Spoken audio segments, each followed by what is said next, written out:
UN report warns about Rwanda-style genocide in Ethiopia. Friday, September 23, 2022. From The Nation, Kenya. By Fred Oluoch. Africa and the world are staring at a genocide in the Tigray region of Ethiopia similar to that in Rwanda in 1994, UN investigators, local and regional observers have warned. The groups say the Ethiopia National Defence Forces, ENDF, Eritrea Defence Force EDF and allied militias on one side, and the Tigrayan forces have separately committed atrocities against civilians that violate international human rights, humanitarian and criminal law populations, with Tigrayans bearing the brunt of the attacks. A report from the United Nations International Commission of Human Rights experts on Ethiopia released at the UN General Assembly on Thursday reveals that rights violations have been committed since fighting erupted in Tigray in November 2020.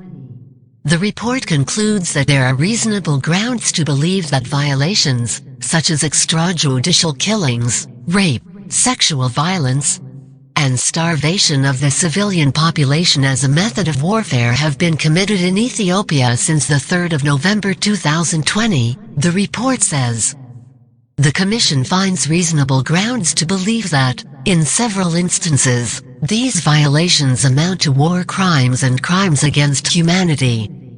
The continued blockade of the Tigray region by the ENDF that has blocked access to essential services such as food, healthcare, telephone, banking and restricted humanitarian assistance, and the shelling of farmlands have left more than 20 million people in need of assistance and protection, the investigator said.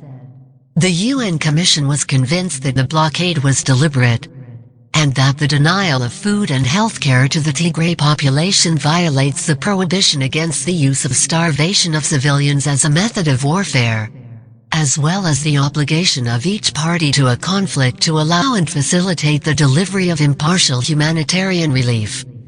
UN Chairperson of Ethiopia Commission Betty Marunjai describes the humanitarian crisis in Tigray as shocking, both in terms of scale and duration.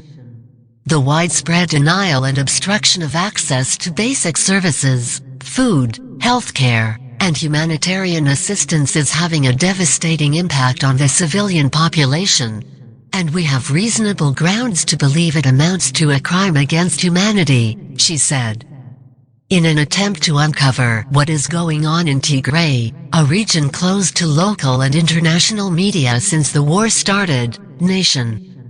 Africa on Thursday hosted a Twitter space discussion with researchers, human rights activists, the media, and security experts on the challenges facing Ethiopia.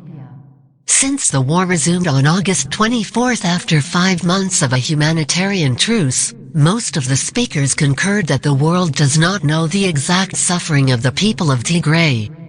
What the world is listening to is basically from the government side, which exposes only what it believes favors them. Not much is known about the war in Tigray, said Bashidista, a Tigrayan human rights activist. Local militias. For 2 years, the people have experienced intense war waged against them by the federal government, the Eritrean army, and the local militias from Amhara. The Tigray people are fighting to defend themselves and their survival, which they are entitled to.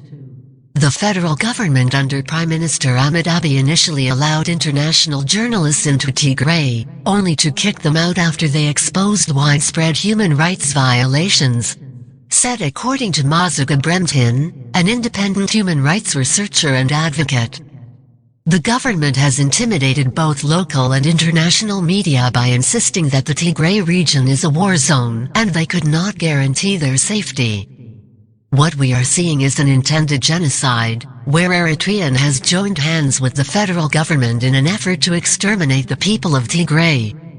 She added, they now want to invade all parts of Tigray and are using drones to attack even hospitals and kindergartens on top of the hate speech that is being spread around against the people of Tigray, including national television stations. She argued that the government used the 5-month humanitarian truce to regroup. Eritrea re-entered the war after allegedly withdrawing last year, but experts say its forces never actually left the Tigray region. There are questions about the real interests of Asmara in the Ethiopian civil war. Some analysts believe Eritrean President Isaias Afwerki is taking advantage of the situation to take revenge against his archenemy, the TPLF, which frustrated him during the two-year war with Ethiopia between 1998 and 2000 over the border town of Badamai. When Abiy Ahmed Ali made peace with Eritrea after coming to power in 2018, many of the Tigrayans saw this as an ominous sign, said William Davidson, a senior researcher on Ethiopia for the International Crisis Group. President Afwerki saw this as a good opportunity to take revenge against TPLF. What we are seeing is that Tigray nationalism cannot coexist with Eritrean nationalism. Many in Tigray see Eritrea as the real threat and the power behind Abiy Ahmed, he said. The presence of Eritrean troops in Ethiopia only serves to complicate matters and to inflame an already tragic situation, Mike Hammer, the U.S. Special Envoy for the Horn of Africa, told a digital media briefing on September 20th. Despite the release of the UN Commission report, Mr. Davidson said, the Ethiopian government is highly resistant to any investigation or judicial process. Given that the government has been implementing a siege regime and using starvation as a weapon, there will be no form of cooperation, even if the government said they will cooperate with independent investigations, he said.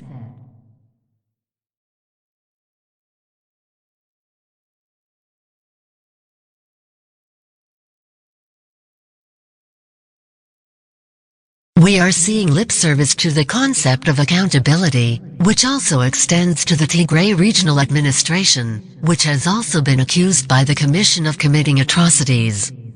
The only hope is if the UN agency comes back with the intention to bring the culprits to book.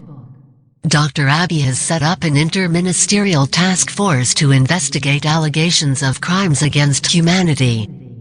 He has also established a National Dialogue Commission to resolve the difference of opinions and disagreements among various political and opinion leaders, and also segments of society in Ethiopia on the most fundamental national issues, through broad-based inclusive public dialogue that engenders national consensus. However, UN investigators and speakers in the Nation Twitter Space Forum concurred that the steps taken by the Addis Ababa administration appear to be mere PR exercises, with the UN team punching holes in their composition and the execution of their mandates.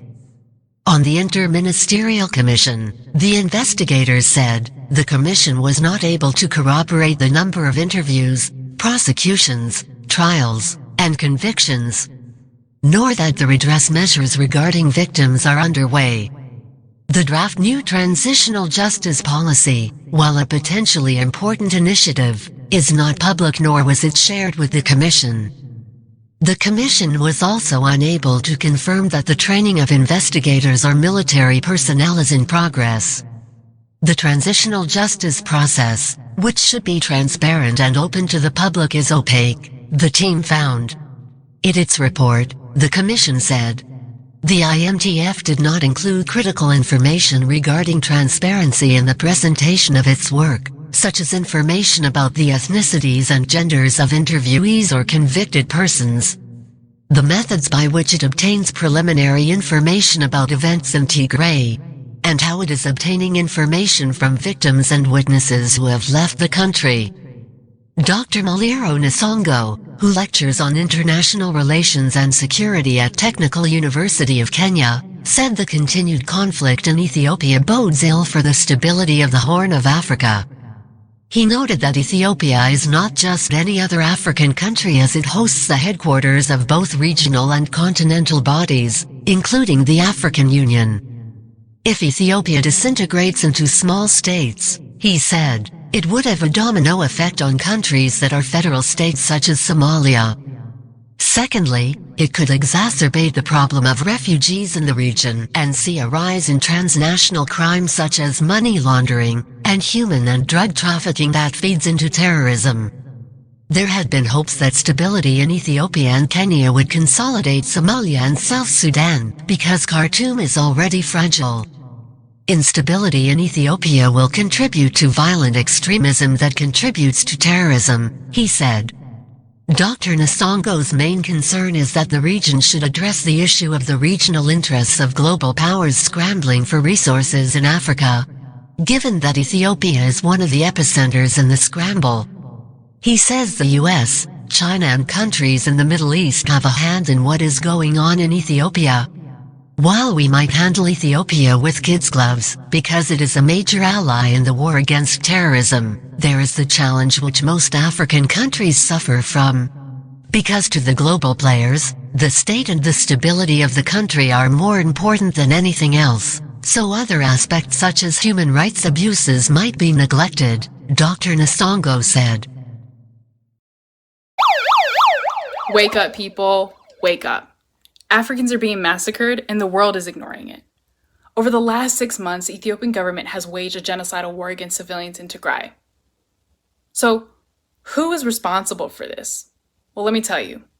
The unelected Prime Minister of Ethiopia, Abiy Ahmed Ali, and the Eritrean President, Isaias Afwerki, together are perpetrators executing a genocidal military operation against civilians in Tigray. Their military troops have committed gross human rights violations.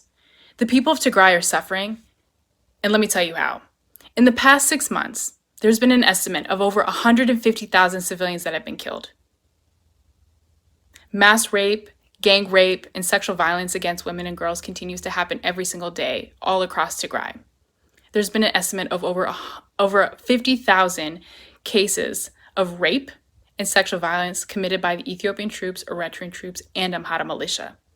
A man-made famine is underway with over 4.5 million lives in grave danger of starvation. A report published by the World Peace Foundation states, and I quote, "If the fighting in Ethiopia's Tigray region does not stabilize soon, its people will face starvation. And more devastating than the famine that nearly destroyed them in the 1980s. End of quote. There is still an internet and telecommunication blackout. Health facilities, factories, homes, universities, pharmacies, and farms have been looted and vandalized. Over 2.2 million people are internally displaced. Over 60,000 Tigrayans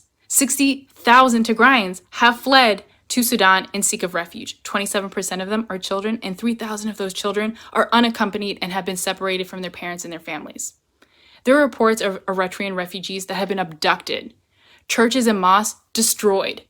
Many ethnic Tigrayans who live in the capital of Addis Ababa and other parts of Ethiopia have said that they have been treated like criminals and subjected to various forms of discrimination, harassment, and abuse by who? By the Ethiopian government. Mass arrests, job suspensions, frozen bank accounts, home searches, and people are being denied boarding flights as they seek to flee the Tigray genocide.